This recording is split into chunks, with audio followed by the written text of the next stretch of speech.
I had a very public affair and decided we were going to leave our marriages and our spouses. We made those decisions together. They were wrong. They were sinful. I damaged a lot of people, a husband, wife, children. My life turned into a ghost town because I lost my family. Siblings, cousins vanished. For 2 years, guys, I forgot what it was like to be a human among other human beings. Yeah. Well, what I know from the legal process, I was in, the whole thing was kind of torture and ruin. I have never talked about this, ever. For 4 years, I was just lost, went to darkness and despair into places I thought I'd never would go. Grabbed a fifth of vodka and my Smith & Wesson J-frame 357. Drove to an industrial park, found the most obscure parking place that I could, cocked the hammer. You're listening to the Misfit Preachers, Tullian, Tchividjian, Jean Larroux, and Byron Yawn from prodigalpodcast.com. We're plagiarizing Jesus one podcast at a time. Now, here are the Misfits. Hi, welcome to the next episode of Misfit Preachers. I'm Byron Yawn. Not really. I'm Jean Larroux. Today, we're continuing the conversation that the three of us started weeks and weeks ago of talking about our story. Everybody having the opportunity to do that, talking about, from a first-person standpoint, what are the things, I mean, there's so many versions of the stories of each of us that are out there. Having the opportunity to say, okay, we want to hear it in first person in your voice. And so, Byron, thank you for your willingness to do that and be here today. It's more than willingness. Okay, honestly. Good. All right. Well, we'll give you the floor because true to our baseline principle here about ownership, it's a very important exercise for me and for everybody, just to name it, own it, and resolve many things in that space. So we're encouraging other people to do it, and we'll go first. And thank you guys for doing it as well. You're kind of the battering rams for this whole thing. So we'll see how this goes. Yeah. So one thing I was going to say before you start, Byron. Are you already talking? Yeah. I just also, Jean, can you work on the verbal pauses, the us? Did I do some us? Oh yeah. There's an counter in my mind. But you felt it. I felt it. You felt it. And I know there are a lot of other people out there who have felt it, that when your world is crumbling, you feel like everybody on planet Earth knows, everybody on planet Earth sees, and everybody on planet Earth has an opinion. And what I discovered, thankfully, is that while that was going on in my world, while everything was crumbling, I realized, dude, nobody knows who I am. That's right. And nobody knows. Nobody's paying attention to this. I mean, there were, mostly in the Christian world, but this world is so much bigger than that. And so it was relieving to me on the other side to go, man, what was everything to me was nothing to 99.9% of the people in this world who have no idea who I am, could care less about what happened. And when I do tell them what happened, they're kind of like, so? That's Tuesday in my world. Yeah, right. Starbucks is still open in Tucson. Right, exactly. They don't care. Yeah, I did come to the haunting realization that nobody really gave a shit. Period. Yeah. They weren't at home. No. Rubbing their hands in concern. No. Or had me on the forefront of their mind. Yeah. That was also. Well, it's relieving when you come to that realization because you realize, wait a second, even in the midst of my fall and all of the negative attention I was getting, there can still be a sense of pride that at least I'm being talked about. So it was relieving on the one hand to realize that wasn't the case, and it was also humbling to go, yeah, dude, I'm a much bigger deal than. Or I'm a much less of a big deal than I thought. Yeah, I was. in my experience, I would say there is such a thing as bad press. Yeah. Oh, yes, I can testify to that. Yeah, and there were particular regions of the country that focused intensely south of the Mason-Dixon line, short typically. Period of time. But got it. All right. Well, the floor is yours, my friend. Okay. So context, and we talked about this before the recording. I'm about 2 years behind the two of you, just in my journey and process, which is why it's such a blessing to me personally to listen to you guys, to know your stories, to get into the details of your stories, because it gives me hope, right? Which is one of the things I want to emphasize to people who think there is no way out of this. There's no future for them, right? I was there at that point. And even now where find myself as I look at the two of you, it still gives hope. So there's a little bit of definitely always a work in progress, but this is kind of where I am. And then additionally, I have never talked about this ever. Like I stayed silent for a long time because kind of those who write well get the last word sort of principle, but also because there were a lot of people involved in it. My family, other kids, my ex-wife, an ex-husband, and so on and so forth. It was enough. So, and they'd had enough of me. In fact, my kids came to me at one point and said, "Dad, you got 18 months, not a peep. Just stay down, stay low." And I was like, "You got it." So almost to the day, 18 months later, I don't know if that's exactly true.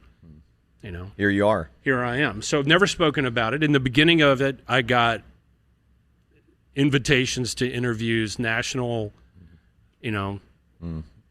markets and that sort of thing. I was like, my lawyer said, No. Yeah. Not no, but really no. Yeah. Don't do that. And also, for full disclosure, for the listener, I have notes in front of me. And because I just kind of like thought through this and put this together, that's one reason I want to be succinct and clear. The other reason is I don't want to get sued again. So I'm threading a very tight needle on That's good. what I can say and what I can't say. Yeah. Although at this stage, there's nothing to get. I don't know what else can be done. It's been kind of scorched. Sue me for what? In the words of He Rocky still has Balboa. a car, by the way. I've seen it. Yeah, we'll get to that. There are things to get. We'll get to that later. Somebody wrote, and I read it and was like, oh, he's exactly right. That one of the signs of true repentance is the return of your sense of humor. And I read that after I had experienced it. And a lot of that is kind of self-deprecating, laughing at yourself. But the other kind of humor in it is the juxtaposition between where you were in that darkness and then a feast that's been created for your honor. I mean, hilarity is the only thing that makes sense in that space. And those who've never been through this sort of thing, hearing self-deprecating humor, even hearing me laugh and make fun of certain circumstances, they can't understand that all the time. It's kind of like walking in on a punchline when you haven't heard the joke. I'm the joke in the punchline here. So that's sort of the freeing aspect of this conversation as well. So it's what Charles Bukowski called a laughing heart. That's right. It came back. Yeah. And I'm not as funny or as quick as the two of you guys are. I'm more of a sniper somewhere. Which one of us do you think is funnier? Anyway. We all know the answer to that question, but we're not going to share who it is. We made it about I even wore a V-neck shirt today. You, without question, you are the funniest person I have ever met. I have peed my pants with you. Okay, let's move on, Depends. Listening to being vulnerable, man. Being vulnerable. This ain't that island. Not quite Depends, but you're funny. This might be Misfit Island, but it ain't that island. Okay, Go. I got it. So not to bury the lead and just put it out there, I had a very public affair. Made an emotional connection to a married woman. She made an emotional connection to me. That turned into a full-blown affair that we tried to keep under wraps and under radar, and we can get to some of that darkness as well. But we sat down together, the two of us, and decided we were going to leave our marriages and our spouses, unhappiness, and in some contexts, difficulty in those marriages, and just committed to one another to do it. So we made those decisions together. They were wrong. They were sinful. And then for about 4.5 years, I chased a delusion thinking that it would materialize at some point in my life, and it did not. And now I know some underlying reasons of why I was in that position, why I did the things. I made those decisions. I damaged a lot of people, a husband, a wife, children, extended family, disappointed enormous amounts of people. And I own that and need to own that and want to hug that cactus. And that's kind of been the process over the last really 12 months of my life. And when I came to, which is how I describe it, and I'll explain some of this in a moment, and repented, which is actually a great thing. Everybody should try it all the time. Imagine holding your breath for 5 years and then gasping and this oxygen filling your lungs and your life and your soul, when you were hopeless and now you're hope-filled. There is a way out. It's not going to look the same. It's not going to be the same. It's going to be a different kind of happiness. I'm going to walk with a limp, kind of the rest of my life there. But when I did come to, the way I describe it, it was like waking up in a room full of carnage and death, and then looking down and finding the knife in your hand. That's well said. And that's not to take away responsibility, but that's what the experience is like for me. If you've ever been there, you know it. So when I finally sat down with my ex-wife and talked to her, she was really the baseline and barometer. I love her, and she didn't deserve any of this. Great mother. And I knew that if she could feel and confirm the sincerity coming out of me, I could probably continue on the pathway to making amends, and some things are in process to do that. So I sat down with her 5 years later, still in that darkness and despair, and said it to her. I was a liar. I was a manipulator. I was cruel to you in ways that kept me up at night, even when I was in the midst of all this stuff.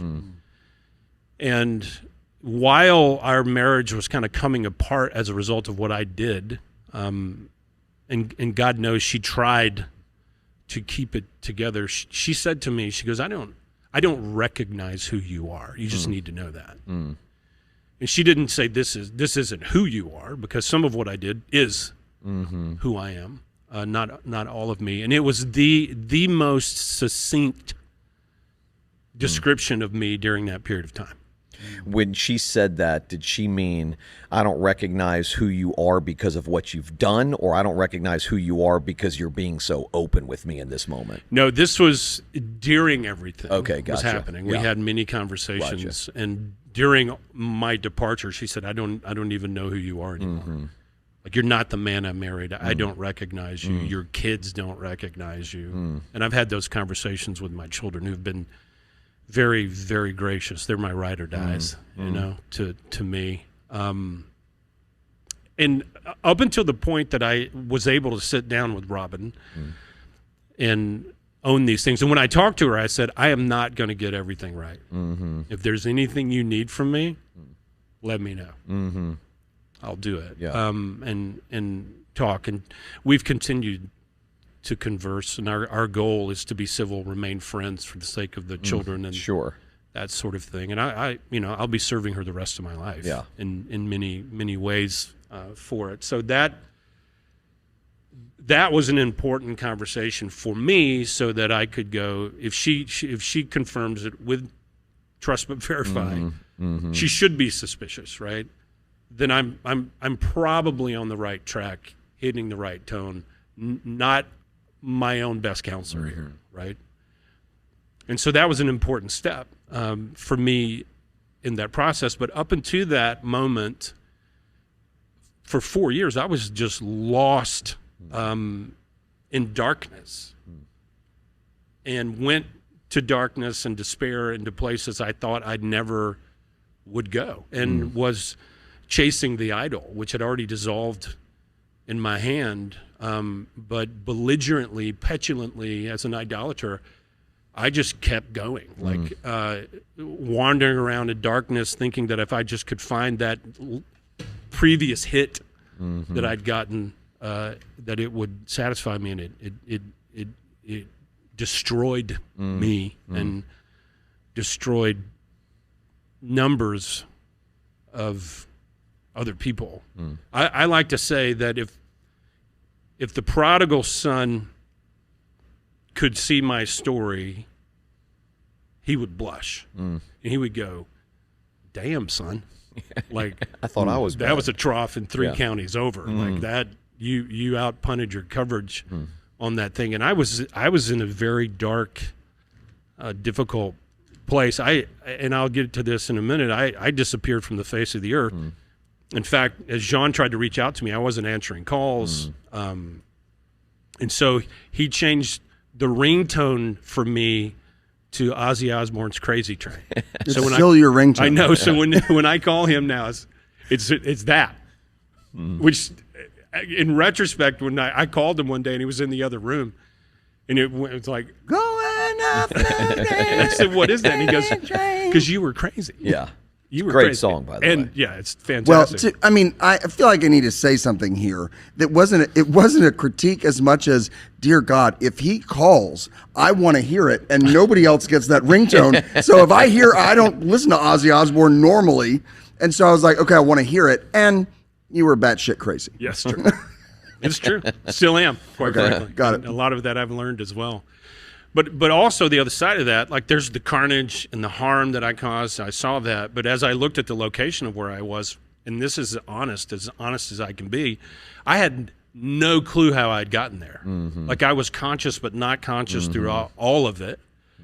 But couldn't retrace my steps to how it occurred. And it was very confusing to me because I looked in the mirror finally and saw who I actually was and went, what in the hell? Like, how did you get here? Still not excusing anything I did, the decisions I made, the people I heard, but that was the reality inside of it. So at that point, I'm kind of wired like the two of you are wired. I went on a quest. Like, I have to figure this out. Like, what happened? And in the midst of that, started jotting down ideas and just kind of went after this piece. And I think for the public at large and for the people that watched me, the people who were my friends at the time, as you look at it from the outside looking in, you're going to focus on the surface level event that happened, the licentious act that breaks through the surface, and it's going to be confusing to people. And that all of that is true. All of that happened.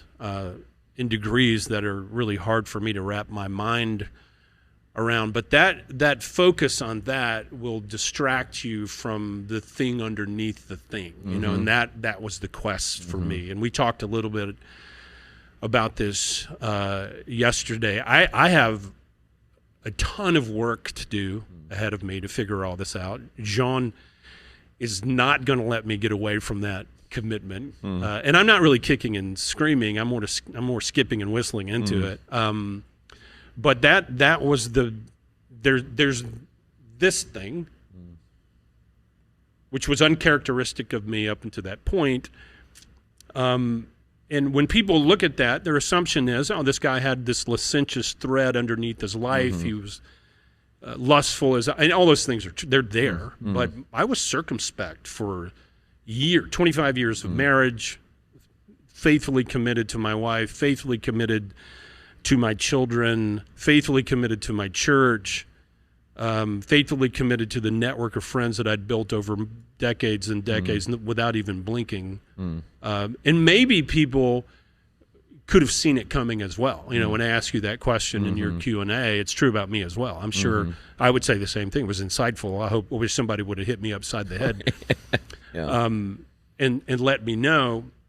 And so when it happened, it was a sinkhole that had formed under my life. That was my experience of it. Just all of a sudden, all this fell through. The scaffolding broke, and there were lots of people in the nearest proximity standing on the surface of that near me. And when it went, it just took everybody down. And it's a great way to put it. And me.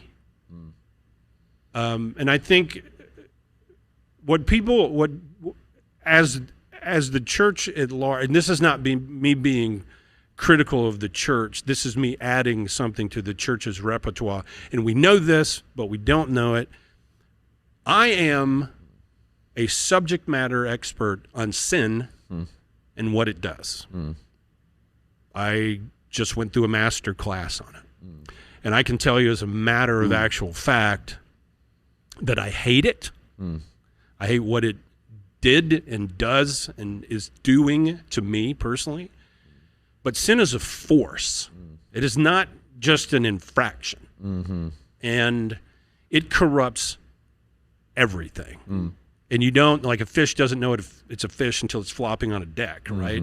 And when all this happened, that experience was like this. And I can tell everyone that's listening, the tools that we've been given to protect ourselves from that destruction are like bringing a knife to a gunfight. Right. Yeah. They don't work. The work and the mortification that needs to take place is way deeper than I ever realized. Right. And so I don't talk in theory about this anymore. I talk in reality, and those fractures were deep and subtle in my world and in my life. So that's just all of a sudden, boom, everything fell through, and I persisted in my idolatry and in my sin and in my destruction, grabbing at a delusion that never materialized. And I think what people don't know, which I think is helpful for the discussion, is that I wasn't in ministry when this happened. I wasn't pastoring when this happened. I'd left the church, and I had left the church for very personal reasons that only a few people understand. I had to get out because I was burned out, dying in that space. But also theologically, there was an existential crisis going on with me. And I was angry at God. And I was afraid that disposition was going to spill out into the church in some way or another. And I didn't feel like I was paralleling my calling at that moment. And this is the first time I've ever said this publicly.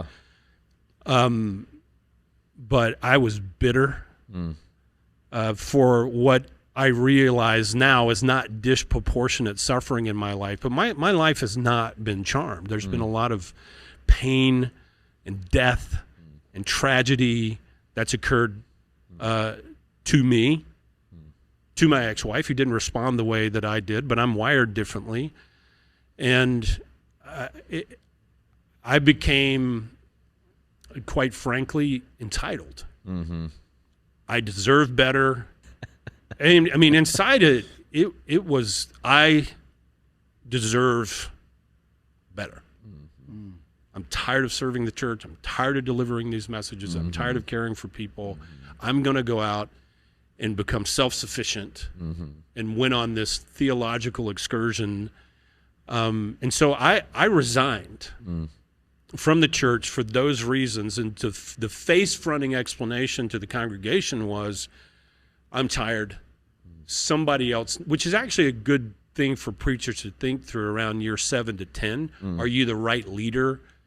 For the next stage. Yeah.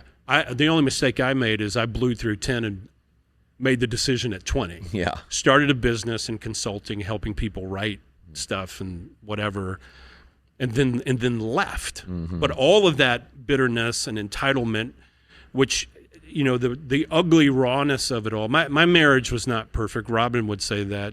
She says I have loud crazy. She has quiet crazy.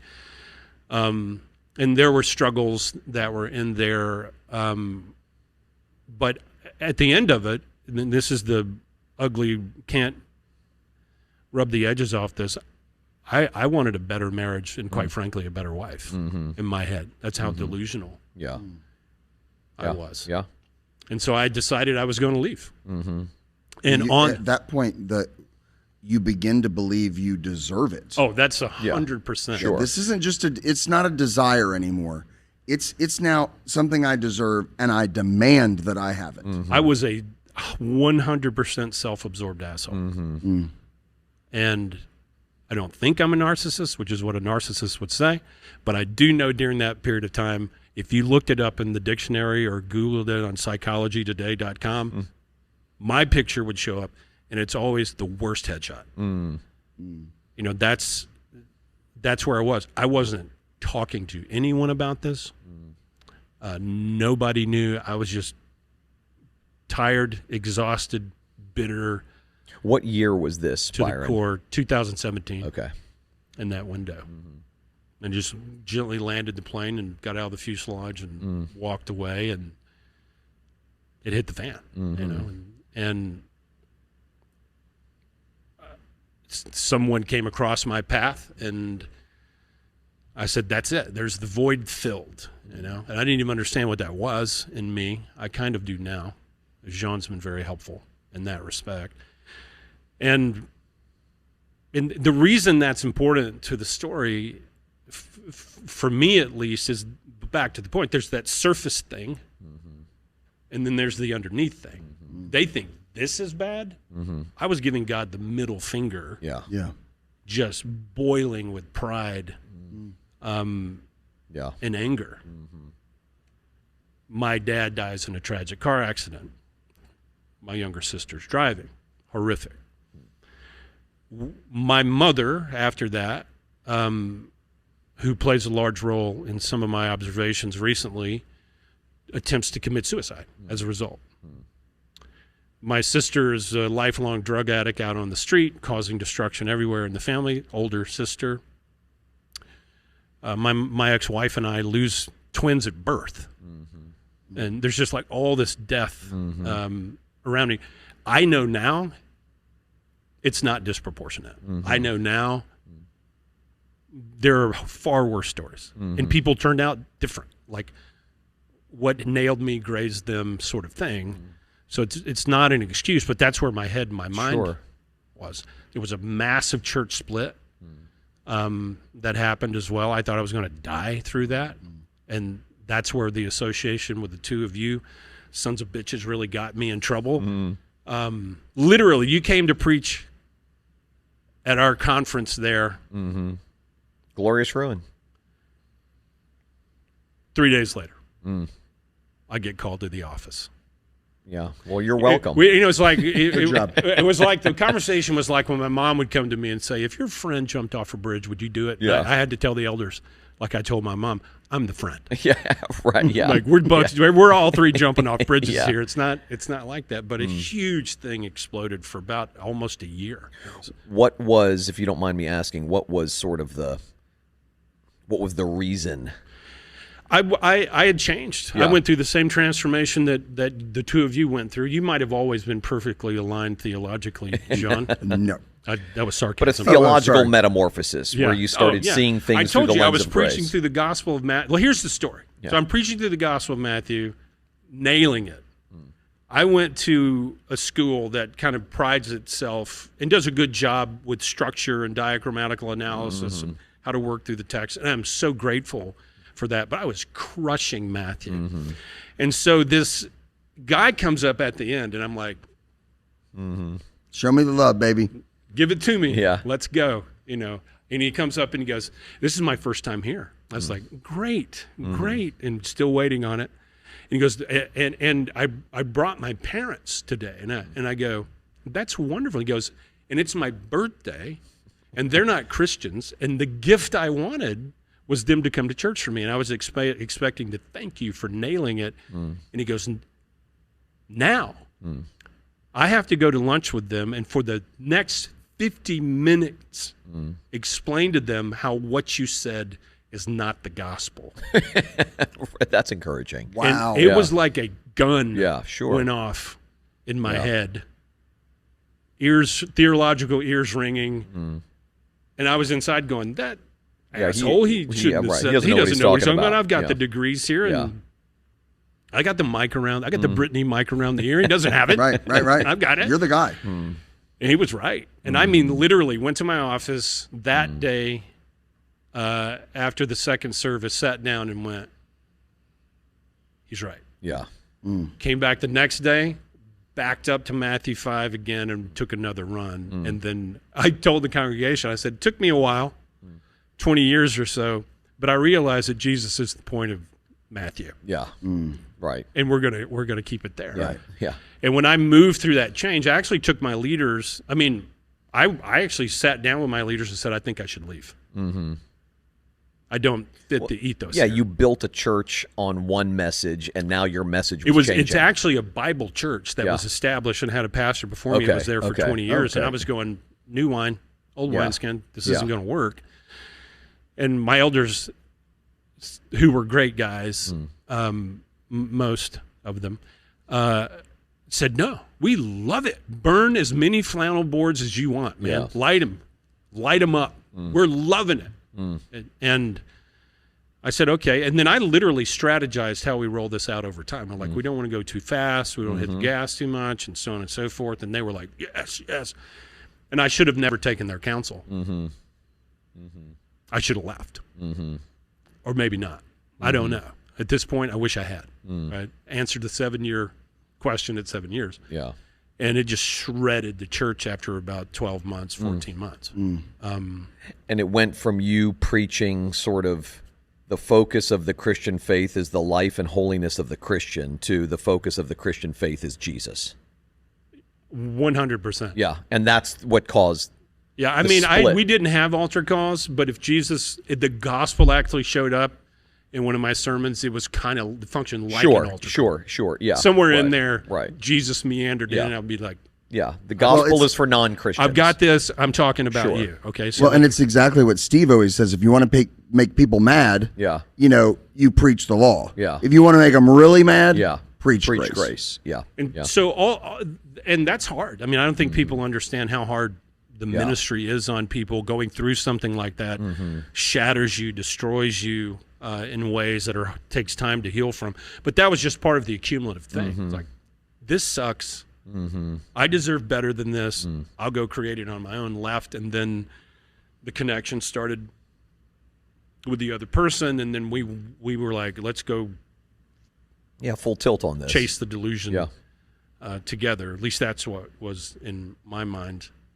And it all exploded. I was happy at least I wasn't a pastor at the time in the church. Yeah. It's like just missed, you know, but it doesn't matter. Yeah. It is what it is. And I violated people's trust. And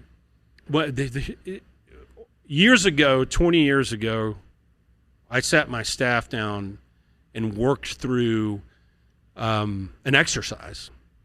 And the exercise was intended to create barriers or to create a deterrent to moral failure. And I said, I just want to work through this exercise for you. Here's a circle. Each one of them got a piece of paper. I want you to start in the center and work out towards everyone this is going to affect. Everyone you can think of. So if you think of your aunt, think of your aunt's neighbor that you know. What's moral failure? Moral failure. Oh, got it. Okay. So it was like, what is the blast radius of this in your life? Gotcha. If you do this, what will happen? Yeah. Who will it affect? Okay. Yeah. I greatly miscalculated the blast radius of this thing. Yeah. And sin is has a very, very high risk tolerance. I don't know if you know this, which you went through. Yeah. But sin says, you say, the dark part says, yeah, you got it. Yeah, of course. And there's a web of lies. Yeah. It's like you spend all of your time keeping the avatar on the surface that other people see from meeting the truth underneath. Like it's just exhausting. It is. It's exhausting. What Brennan Manning calls the imposter syndrome. Yeah. When you have a burner phone, Yeah. it's And like it's normal. It's like a grown man smoking a vape. Yeah. Right. You know what I'm saying? Yes. None of us know anything about that. And the thing about it, too, with an affair and that violation of that sacred relationship and trust, is that things evaporate that you never anticipate are going to evaporate. Like the things that make life actually life and worth living evaporate. Gone. Like the pain of a lifetime of integrity and social capital in that space being vaporized in a millisecond is a pain that is just, and you never claw it back. I'll never, ever get it back. You know, Spurgeon said, blessed is the man whose repentance is more notorious than his sin, but I don't know that that's possible with social media. No, it's you know what not. I'm saying? Yeah.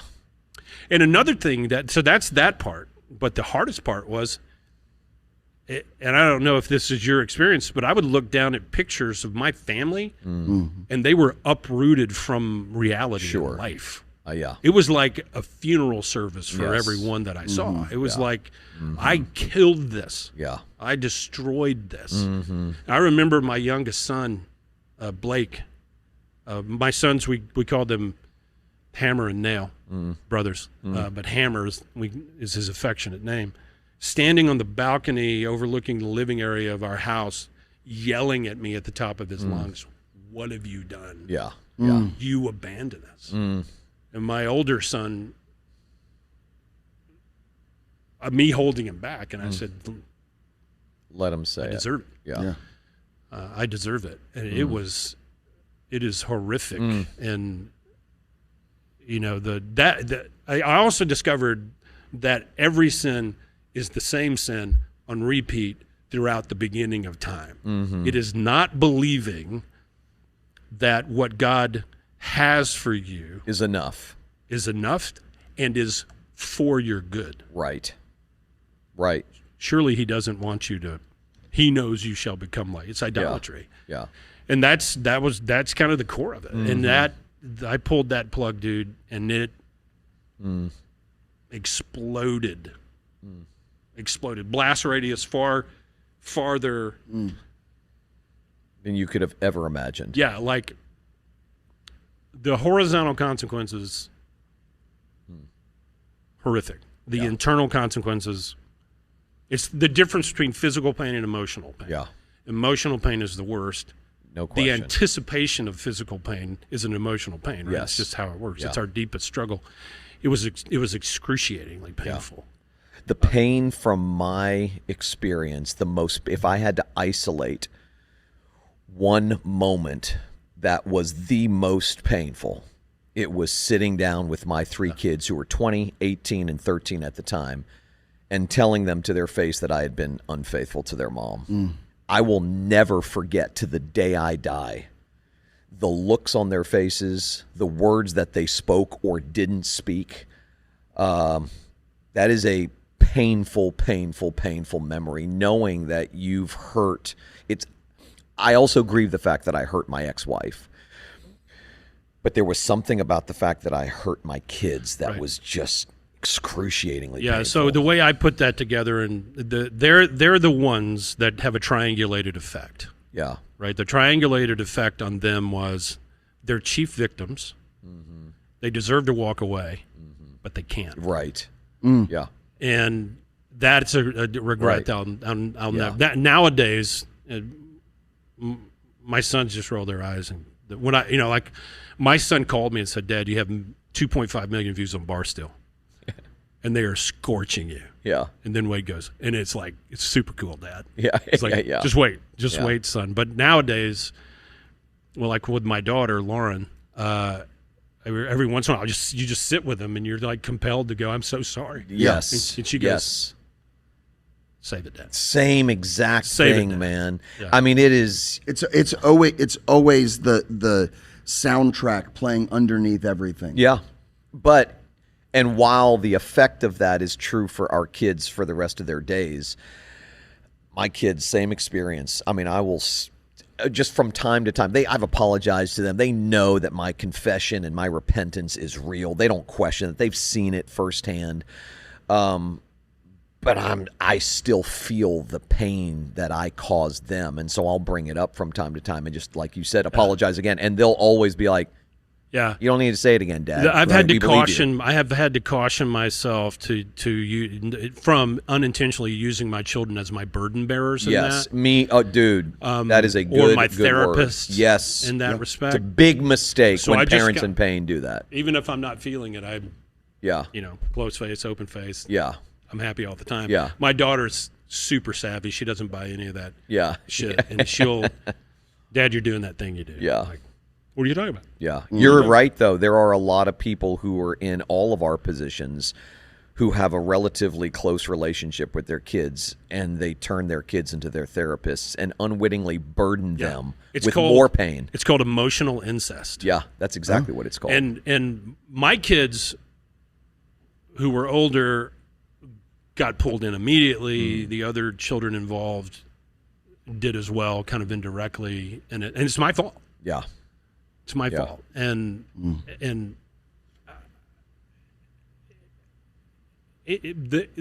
recently my kids said, "Welcome back, Dad." You know, because they're verifying.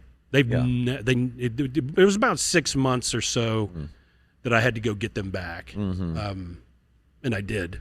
So there's that. My relationships with my kids has been recovered. I love them dearly, but there were horizontal consequences. One of which is I got sued for $6 million. That suit was dropped with prejudice. I spent my entire life savings defending myself from it. There's a law on the books which has been referenced recently by a news outlet who specializes in misfits that can. Criminal offense and things like this. What would that have? I mean, what would the criminal offense have been in your case? in I think it's 13 states. There is a law that states that the implicit ability to influence others as a pastor. Yeah, it's kind of like if a guy who's a black belt gets in a fight in a bar. Yeah, he's held to a different standard. Sure. So it's the same thing for pastors. That I know, but you weren't a pastor at the time, so but had been pastor, which is the loophole, the tweak in the narrative. Yeah, right? gotcha. The tweak in the but narrative. had been. I think that's what they. Okay, you had been, but you weren't any longer. Gotcha. Yeah, and that lawsuit was handed to news outlets and exploded all over the world. And for those who know nothing, Google my name. Well, and yeah, I mean the reason is because the person, high profile, the husband of the person you had an affair with is a high profile person. High profile person. Got it. And a good man. Yeah. And so was she. Yeah. And well, good men and women do things they aren't proud of. Yeah, it was right? when I think about it. Well, what I know from the legal process, I was deposed many times, and that sort of thing. And I'm not saying that I'm complaining or there's no wham button here for me. What I realized or came to know or was informed about is that the whole thing was kind of torture and ruin. Mm-hmm. Yeah, that was the goal. And so it got all the information out there because the rest of it wasn't public knowledge. Like I had escaped it, and God said, "No, we're gonna tee you up, pal." And once that went public, it was insane. I mean, death threats, multiple death threats, people showing up at my house, having to leave town, my lawyer hiring security, the other person having to hire security. You couldn't go anywhere or do anything for a period of time, and that extends even now. I mean, there aren't so many Byrons in the world. And strangely, the leadership of the church that I pastored for 20 years, I secured a job. They went on an email campaign to get me fired. From that job? Yeah. Yeah. And was the job in another church? No. Oh. No. Okay. It was not in another church. I'm building my business and working over here as a contractor at the same time. And they were gracious with me for a long time, but then it just became too much. Lost that job. They sent letters to a consulting firm that I was leading at the time. They let me go. I mean, it was full-on attack mode. Yeah. Tar and feather this guy. guy. Ran off the road, somebody yelling, go to hell, sort of thing. I'm walking into a restaurant. And, Wow. And I get out of a car with a friend, a colleague from work. He and I are walking up, and this woman says, you need to get the hell out of here now, or you're going to get your ass beaten into the ground. And I'm looking at her going, this doesn't, I don't even, this. Who is this person? Who's she talking to? Yeah. And she came right back with it. He'll kill you. He'll kill you. And it was an associate of the other people involved. And and my friend says, he says to me, let's just go in the restaurant and sit down. She follows us into the restaurant and is just screaming at the top of her lungs, Byron, you are a piece of shit. And she's just yelling and screaming at me. And that's really been the context of my life for the last 4 years. Not that I got the worst of it. I didn't. I watched another human being just get filleted, by all of this. I was sitting in a bar, which is where I usually ended up, at the bar, eating dinner. I wasn't going to be that sad guy at the table by myself. I don't like him anyway. He makes me emotional. But I'm having this conversation with this elderly lady that's sitting beside me. Literature came up. I was like, oh, my love language, let's talk. And we were talking about Dostoevsky's The Brothers Karamazov, which is, if you know it, you get it. Like, it Brilliant. was a great topic for me to be discussing at the time. And, expressed pleasantries, and she went and found me somehow. First name, not a lot of Byrons in my town or any town. Try having the name Tullian. Yeah. Yeah, right. It could have been worse. Yeah. I went by aliases. Yeah.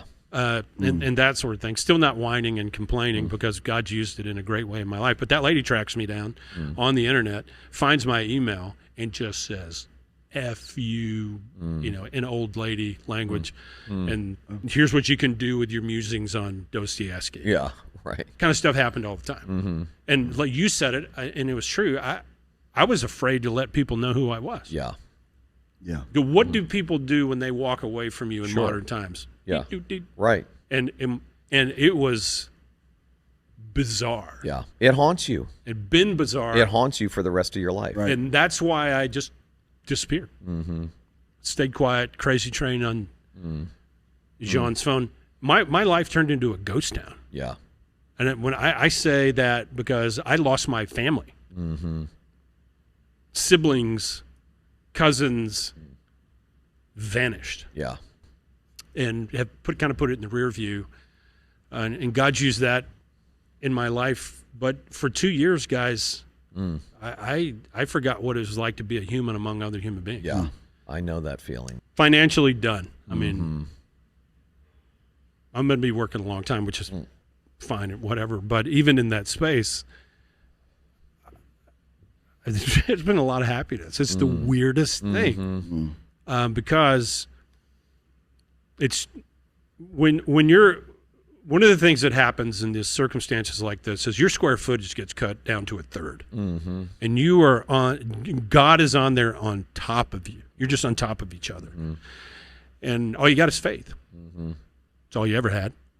And now you know it. Christ is never left me through that whole thing. Never lost faith in that. But it was dark and it was despairing. It's not anymore. There's regret in a different genre. It was death metal. Now it's like your stuff, EDM. Yeah. Like there's a There's a joy. There's and a joy. Peace. Grabbed a fifth of vodka and my Smith & Wesson J-frame 357, drove to an industrial park, found the most obscure parking place that I could, backed it in, opened the driver's door, got in the back, laid it back as far as I could, drank as much as I could, cocked the hammer. I was way past the writing the note stage, not to one up anybody Sure. here. No, but sure. I was like, Yeah. I'm out. Yeah. And seconds, minutes, before you, and I'm just going to be brutally honest, it's hard to pull up the courage, to get the courage up to do that. Yeah. But it was there. Yeah. It was there. And knock on the window. Security guard goes, "Hey, dude, you can't park here." Wow. It was like, okay. Divine intervention. Okay, so I even failed suicide. Just gonna Wow. how do you and so I went back to that night. I went back to the suite that I was renting, and the ones I'm talking about. Yeah. Where Like the car, Homewood Suites. The car, no. Oh. No, go for a little farther out. A little farther out. There were the ones Cono where Lodge Suites. the ones where 70% of the windows and the cars in the parking lots are hefty bags. Yeah. Gotcha. one. Yeah. That one. Yeah. That motel. So I went back to the suites. Had no idea what I was going to do now. Suicide was not an option at just that point. Like, Yeah. get over yourself, dude. Depression and insomnia were my bedfellows. Couldn't sleep. It's like 3 o'clock in the morning, and I just went, I'm done. Can't go any farther. Show me what to do. That was it. And it doesn't sound like a hymn I didn't go through any litany of things. He knew. And that was it. It was a lamentation of the sincerest caliber. No one left to blame. To plagiarize you. Yeah.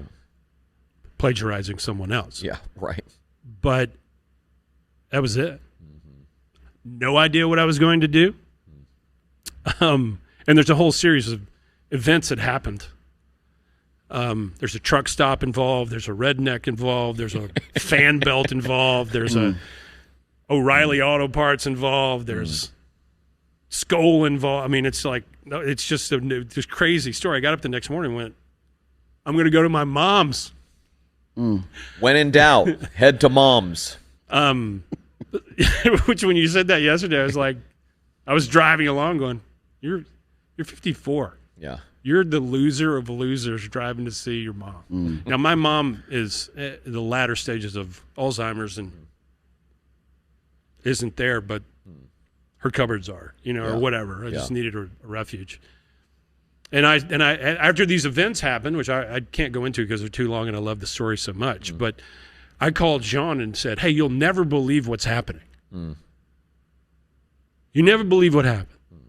And John was like, oh, that's amazing. Hey, by the way, my whole family's here. He wasn't inconsiderate. He listened. My whole family's here. Well, I heard it ring because it was Crazy Train. God's providence. I know. And then I have the conversation, and I had no expectations. And then Val says, after he hangs up, call the dude back and tell him to get his ass here. And they saved my life. That was the weird uncle in the attic for 6 months. Great house guest, though, I think. Not bad. You were great. I was shaking my head at the camera that I'm not the weird uncle. When I showed up at the Larroux's home, I was overjoyed. At that stage, you're not taking anything for granted. Right. Like, there's a pantry. Yes. That sort of, exactly. and a great cook. This dude. It's the sweetest thing you've ever said to me. No, it's not. I don't think I want to say sweetest. Nicest. You're sweetie. We know that's been put out on But the you're internet. right. You don't take anything I was for so granted. overjoyed Yeah. just to be around people who weren't going to run from me. I don't know if you remember when Robbie Knievel jumped over the Grand Canyon. Yeah. You remember that?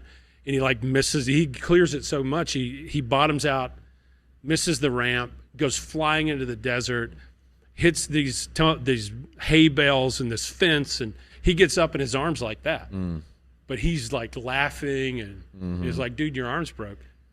But I made the jump. He's alive. Yeah, That's right. kind of, I came in all gangly and like, Yeah. but I'm alive. And when I got there, I was like, Byron, start writing. And I wanted to write in the experience. Like, I literally wanted to say, sin, I saw it. It breathed down my throat. It tackled me. It destroyed me. What is that experience like? And then I moved to repentance. And then I just kept moving, and I wrote it as I processed through all of these things. But that was a healing thing for me, because I was able, and Jean was so gracious and patient, and so was Val, to just, I needed to talk. And I did talk, and I was writing to go find the sinkhole where it started, and the thing underneath, the thing that was there in my life. And over the time that I've been doing this and processing this, I found some of it, not all of it, but some of it. I'll never be completely healed, always be in recovery, always be walking with a limp, but that's okay. There's, it's not only that I'm right with God because of Christ taking my punishment. It is also that I am perfect before him because Christ did everything. It doesn't go to zero and then you take it from there.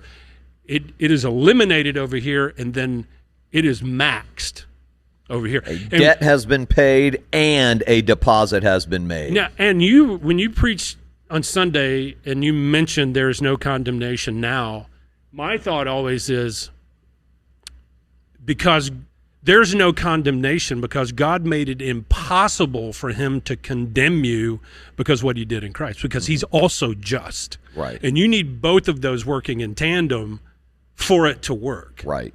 If he was just gracious in a kind of way, all right, now you take it from here, it wouldn't work. There'd be no security, be nothing but insecurity in it. And that is an acute awareness. And I don't get it. Boggles my mind every time that's true. And particularly with all the vitriol that still heads my way and your way and those sort of things, I'm like, I'm good here. Yeah. Fire away. Yeah.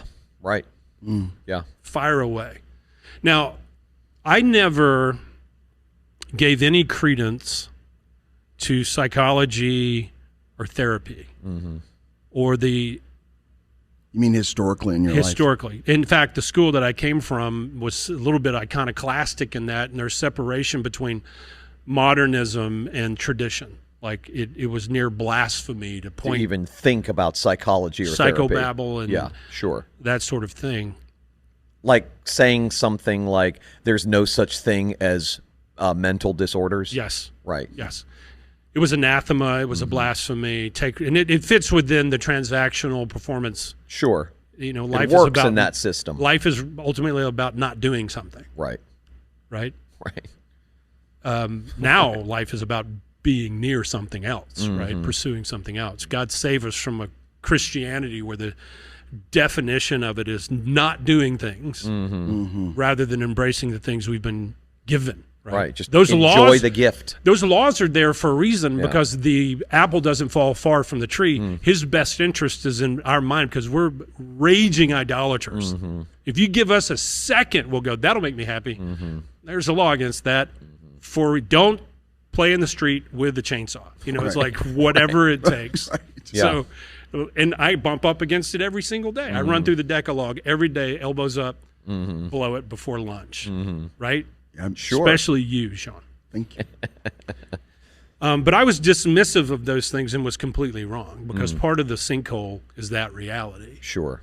In me. And a lot of this has to do with a mom who was severely mentally ill. And we're talking the 70s, when I was born, extremely bipolar and the mercurial and angry, unpredictable type. And I lived in this house primarily with my older sister, and just learned, and I, not using this as an excuse, never even referred to it, and really kind of only just discovered it, walking around the eggshells of that hair trigger, with her.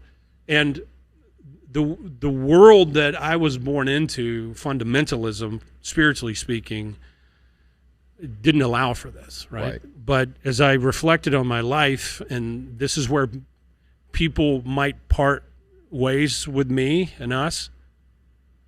Good. Okay, no problem. But the thing that we talked about yesterday, Tullian, that there's the thing up here and the thing down here. Excuses and causes. Explanations. I always said what I discovered that two things are true at the same time. Right. And they can exist there. This happened. I did all these things, hurt all these people. There's no excuse. Right. Pulled the trigger over and over and over again for an extended period of time. But the search led me to there's your brokenness over here is connected to that.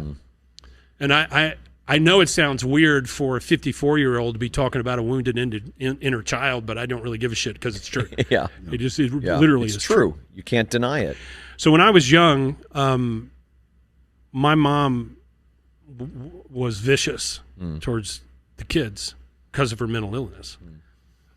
And there are many, many examples of it, but I remember, speaking of eating with your mouth open, it's a 6-year-old's table manners aren't refined. No. It takes a little bit of time.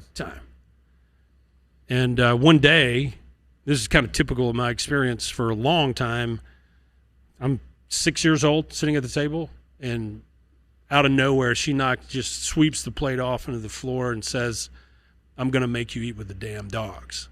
And sure enough, she goes out to the garage, gets a card table, scoops up my plate, reloads it with food, takes it outside, takes a chair out there, sits me in the chair, faces me towards the glass in the door where I can see the family. I can hear my father and her arguing about it, Victor. And there are other stories that are almost too embarrassing to tell people, but I received that all the time. She was cold. She was distant. I still love her. I still see her as often as I can and go sit vigil over her life. But there was no maternal affection at all. And it did great damage to me. When I got old enough to move and go to school for my master's degree, I moved all the way to California. Subconsciously.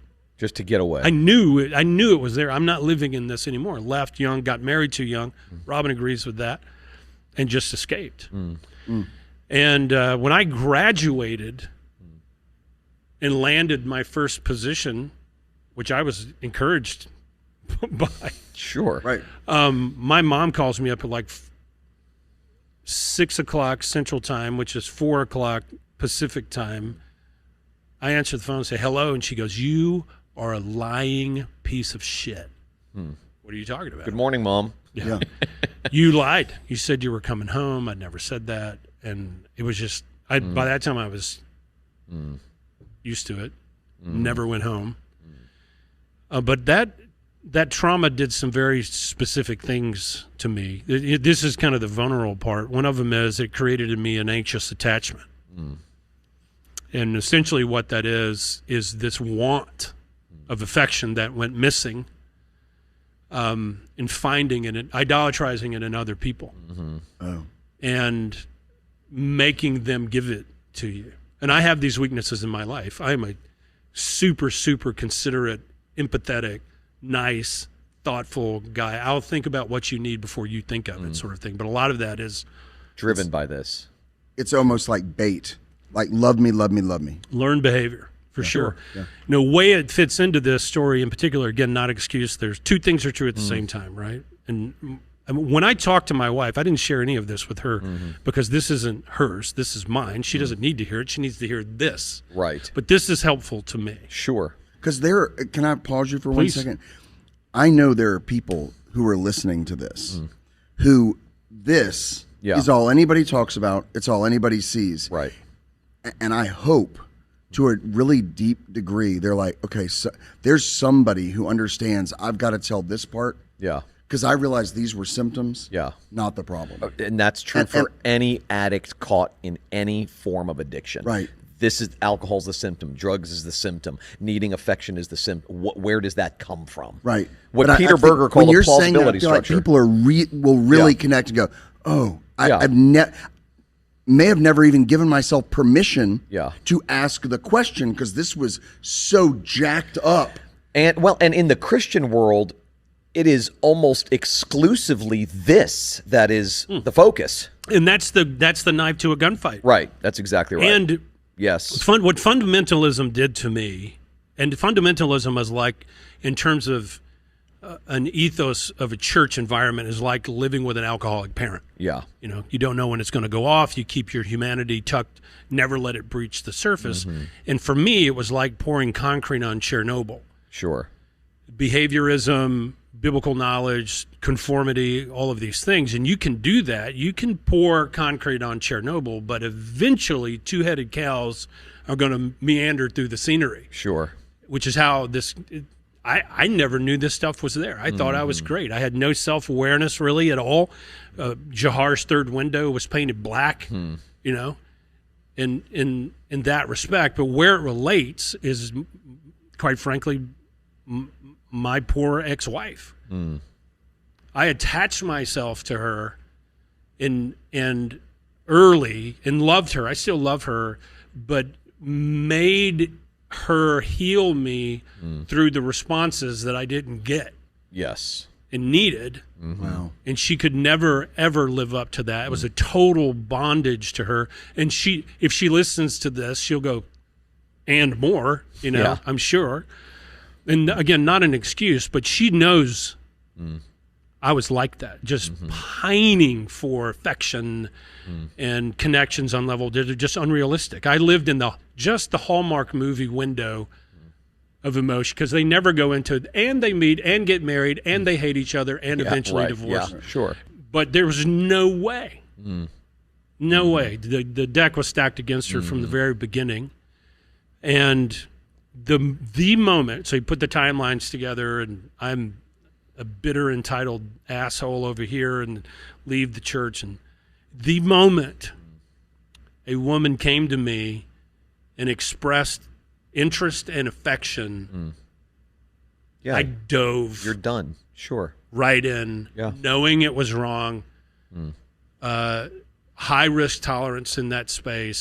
Somehow, magically, this will all work out. And it wasn't a Hallmark movie; it was a Quentin Tarantino flick. You know, in the end, Yeah. Yeah. there was blood splattered everywhere. The delusion with me was so strong that I actually viewed my second affair partner as a gift from God. That's what I was twisted. telling myself. That's twisted. Yeah. Yeah, I'm glad I didn't go there. I mean, but that's things in my marriage weren't going well. Things were falling apart, and I literally saw this person as this is Like an accommodation, right? from Like God. this is God's gift. This is God being nice to me by giving me this person. You know, and I mean, that's like, delusional, yeah. dude. I mean, I was stuck in it. yeah, I mean, there's no way to describe. I tried to, when I write all this out, I was like, what's the analogy for that deception? It's like, it is like some sort of on the spectrum of schizophrenia spirit. It's like you talk to yourself, convince yourself that these things are true, and they're not true. And I harmed a lot of people doing that and not seeing this and dealing with it. Now, this is why I said recently to you guys that I'm more sanctified now than I've ever been, because I'm dealing with roots of things, not effects on the surface Right. of things. And so in that respect, it's very real. I love my mom. My sister, who took the brunt of it, my mom's laying there. She doesn't know who anyone is. She said my name the other day. My sister said, I only feel safe with mom now. In an incapacitated Wow. condition. Yeah. I can tell her I love her. I can kiss her on the face. I can change her. I can wash her. I can care for her, because the sight of my sister would enrage her. And her life was destroyed by, and nobody knew. Nobody knew any of this. You never know. In the 70s, it's like take an aspirin. Right. Yeah. Rub some dirt Yeah. on it. Yeah. And my dad was a medical doctor, so it really was, as long as it's hanging by the skin, you're fine. You know, it's still going to be. Vic was a great man and shielded us as much as he possibly could, and I honor him and the things that I've written. But You say Vic, and I know this, but I know there are people listening who don't know that Vic was not your biological father. So it would sound strange to people listening that you say my dad and then Vic. Like, yeah, I called both my parents by their first names as a form of rebellion early on, and it just stuck. But Debbie and Victor. But I'm Victor, so glad I brought that up. Victor married my mom when I was 3, and basically took two little bastard children from a trailer park, and I went from bastard child to a doctor's son overnight. Wow. Yeah, and he was amazing. Yeah, that's amazing man. And one of the pains of my life. Tullian, that's when God gives you a gift. Yeah. Right. Like Right. it's not the, Right. It's not the that's affair the correct, partner. That's the correct interpretation. Not the affair partner. Yeah. Right. Yeah. One of the shaming aspects and the painful aspects was having to hide from that name. Like what I did to it. But I know my dad, and he would be like, "Get in here, bro." Yep. Like if you're in the loser line, you got to get away. I drew my number here. He was very gracious. I used to wake up and pray with him at like 5 a.m, and I was 16 or 17 after I came to faith. He was I don't want to marbleize him, because if he needed to pull the trigger, he could, but he also saved my life. And I would like to say, I don't know where I would have ended up had it not been for Vic. But as it turns out, I turned up there anyway. You know, I showed up there anyway. Right, yeah. In that regard. But, I mean, so anyway, that's through that experience and digging in and finding it, what in the hell happened to who I was in that period of time. I'm discovering that now and owning it, and I'm happy to own it. And now when I look at people who are doing things that make no sense at all, they're destroying their lives. They have destroyed their lives, and I know they're listening. I love you so much. And two things are true at once. Two things are true at once. Yep. Tell me your story. I'm going to walk near it, not away from it. I'm going to That's solid. embrace it because I did it. Sure, of course. And it's like in my life, and I know a lot of people feel this way, I kind of felt my whole life like I was running from it, and I would escape it. I tried to, and it tracked me down and beat me to death. That's why I'm thankful for everything that happened, because I wouldn't be here on Misfit Island with 2 other misfits being able to tell this story. And God let me, I had no plans to do this. I got a call out of the blue, and I was like, Yeah. let me clear my schedule. I'm clear for the next 4 years. Right. You know, I'm in. Yeah. It's ridiculous that I'm alive. It's ridiculous Yes. that I'm even here. Dude, I feel the same exact way. Right? It's a miracle. It's like I said when I was sharing my story, that if someone were to ask me what is my greatest sense or my greatest feeling in terms of life as it now is, and it can be summed up with the word gratitude. I cannot believe how good God is. It's unbelievable. Like it blows my mind. And unless you've been at rock bottom and know what it smells like, I don't think you can see it. When you're describing the empathy you now have for people here without knowing what's going on under the surface, I mean, that's where ministry starts. Like, what the hell were we doing before this? Honestly. We're trying to make sure all this looked neat, pretty, and clean. Yeah. I was a suburban chaplain. Yeah. I am now an emergency room doctor. Yeah. 2 totally different things. Yeah. I'm doing triage and operations on people that need somebody to go. I'm not going to let you identify with that. Right. I'm going to love you anyway. Yeah. I'm just going to love you, period. Not anyway. Yeah. Not in spite of. Not in spite of. Right. Period. Yeah. I'm going to love you. Now, the cancellation of me and the shaming that has taken place, and I'm sure will continue to take place, thank you, certain Christian news outlets as of recently. You should be ashamed of yourself because it's called Schadenfreude in the German. It literally means hate joy. And it's the psychology of being thrilled by the failure of other people. Yeah.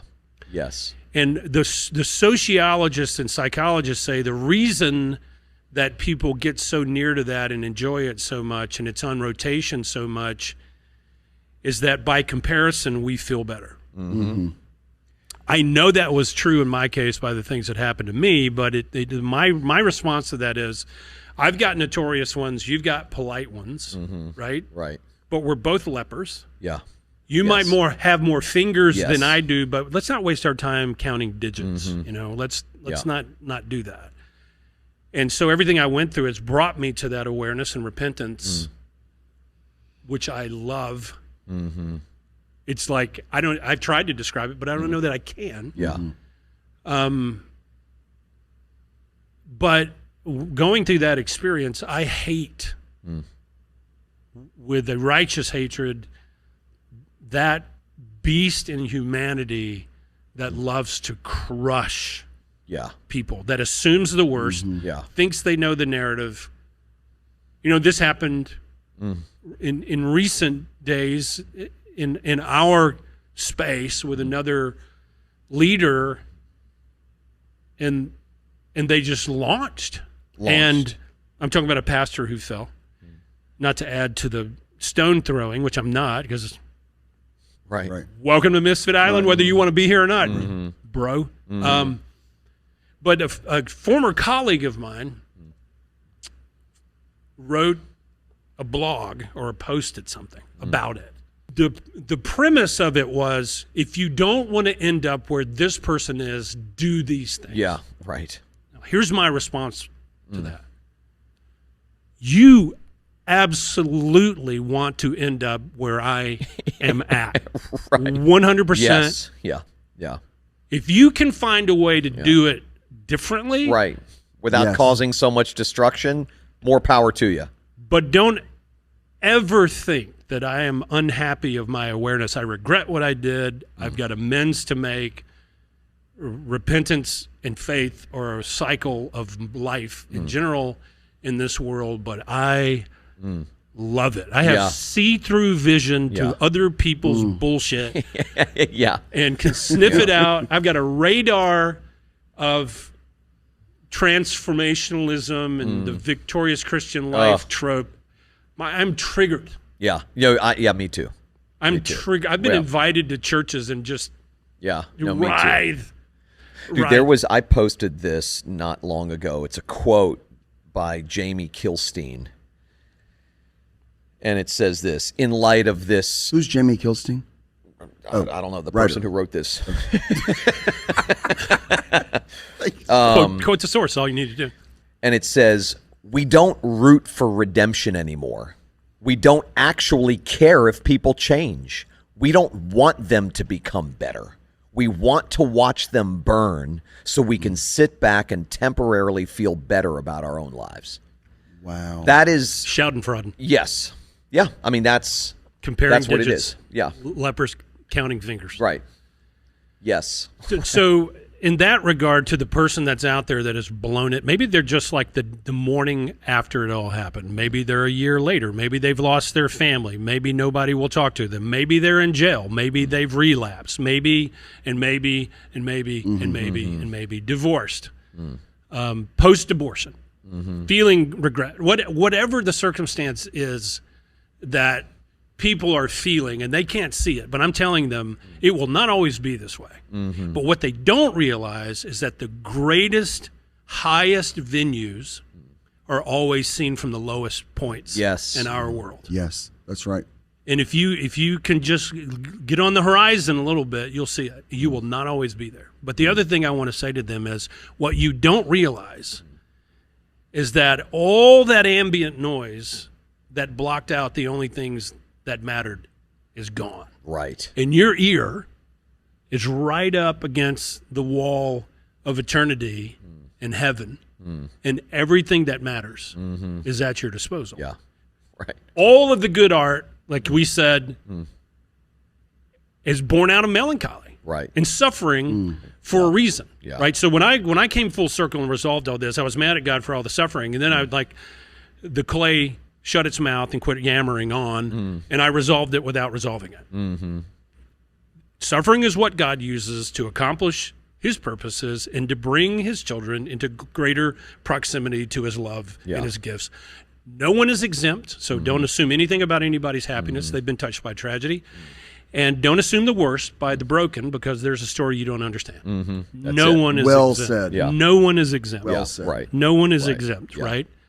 And so that guards me against it, because I was the happy guy. Now I'm the broken guy. So I've seen it from both sides of those things. But to those people, I want them to know we need you to tell us your story. We need you to contribute to this conversation, because you're going to be where I am, behind where you are, and they're going to be behind me just a little bit. But they're going to take this tragedy, and it's going to become a museum. And they're going to give unintended tours of all these monuments to God's grace and things people can't see for the rest of their life. Right. And they have a vision of life and theology. I would make a much better pastor and preacher now than I ever would before. I know that to be true.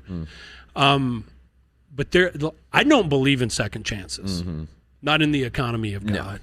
One chance and a second Adam. Everything that happened to me was a dress rehearsal for where I am right now. Yep. And Yeah. I've lost everything, and am happy as a clam. Yeah. I'd like to eat lunch later, but happy as a clam. Right. Happy as a clam about it. It's the strangest thing. It is strange. My children don't know a lot of what's going to be told in this, and I will inform them, but lying in the back of my car, first night was tough. Self-pity, Second night was like, what do I have to worry about? What do I have to lose? Yeah. Gallons of gas. Yeah. That's it. Yeah. That's it. And it's a weird, I didn't want to stay there. By the way, if you have a job opening, give me a holla. Give me a holla. And if you don't, you'll find me at Holiday Inn. But in light of those people, if I may, a little self-promotion here. When I wrote the chapters, I was compelled to pray for the people in my circumstance. And then I went, I'm compelled to pray for the people that I hurt. So I ended up praying for two different groups of people. The people that did it and the people who suffered from it. And at all times, they're the same group of people. Yeah. Like, we're all prisoners, and the rest of life is comparing crimes. Right. Basically. Yeah. So anyway, to them, I wrote this. It's not a group of people that I have in mind when I write or preach. It's a person, well-defined, jacked up, whoever. Me too. I write right to that guy. Yeah. Or to that gal. Or to whatever. But I want to read these to close, because this is the most sincere stuff that came out of me at the time. Thanks for being willing to do this. Oh, I needed it more than I know. other people needed it. It's so good. All right. To the child of God out there who has joined me in this fraternity of failure, do not lose hope. You are not alone. While you cannot see it now, there is a path ahead. And though all things will not be put back in this life, all is not lost. There remains one thing: an unconditional love which does not depend upon you. It is not standing there with its arms crossed, waiting on you to get your life together, but with arms open wide, right within the ruins. It will walk right up to you and bring your humanity back. Whatever delusion you were chasing, which led to your destruction, what you actually have been searching for is available to you, abundant and free. Most likely, right now, you're out there, naked and afraid, enveloped in shame, chained to some tomb. To this I say, amen and amen. You, most of all, are in a position to grasp the astonishing wonder of love, which knows the intricacies of all your horrendous sin. That love is at this very moment in a full robe-hiked sprint to welcome you home. Christ does not say to us, I know what you did and will love you anyway. He says, I love you, period. To the degree that you can offer us soul-curling descriptions of your sin is the same degree to which you can offer us mind-blowing descriptions of the love of God on the horizon. You can see what the rest of us too often lose sight of. So go on. Tell us. I promise, as God is my witness, the clouds will lift on your soul. The eclipse will move on. There is a counterintuitive joy and peace out ahead of you, which will transform the monuments of your greatest failures into monuments of his ridiculous grace. And you will spend the rest of your life giving unintended guided tours of this spectacle. I know this current moment is not what you planned for in your life. You did not set out to destroy it. But very soon, you will discover a life that makes mincemeat of all your decimated plans for happiness. And you will not trade it for any hope or dream which preceded it. Seated, covered in your right mind before the love of Christ. That's to our audience. Yeah. Here's to So good, man. Here's to the collateral of my life. To the child of God out there who has been on the receiving end of sin's blunt force insanity. I can't imagine how disoriented your heart is, but you too are seen. That riptide which pulled you down into an unforeseen brokenness and shattered your life has no reasonable explanation. I come to you empty-handed, not with rationalizations. These wounds are the deepest. They are only healed by another's touch. I don't know whether you can accept this. I hate even offering it, but this too is the hand of a loving Father. You have not been left with only his grace. His grace is sufficient. It always is, even for this. It was not you. It was not something you lacked. You know I have somebody in particular in mind. It was not something you did or didn't do. But before him, you were perfect in Christ. Whatever it was you had anchored your identity in is gone now. Your identity was always in Christ alone anyway. Jesus loves you with a passion which cannot be measured and is conditioned on nothing in you. There's a path ahead for you as well. Fear and anger may call to you from both sides, but plant your faith squarely in his love. What was done to you was unjust. The questions you are prone to ask will only be answered in the final Eden, but your heartbreak will be put back together in another place, and the sad things will become untrue. It's good, dude. So good. Doesn't writing help? It helped me.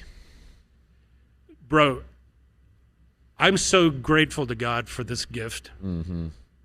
And what people don't realize is they give me material all the time. All day. All the time, all day. You say a phrase, I'll see if you say it again. If you don't say it the next 10 times, that sucker's mine. It's my phrase. And somebody told me one time, if you just pay attention to one 24-hour day, there's enough events in one 24-hour day to write an 800-page novel. Right.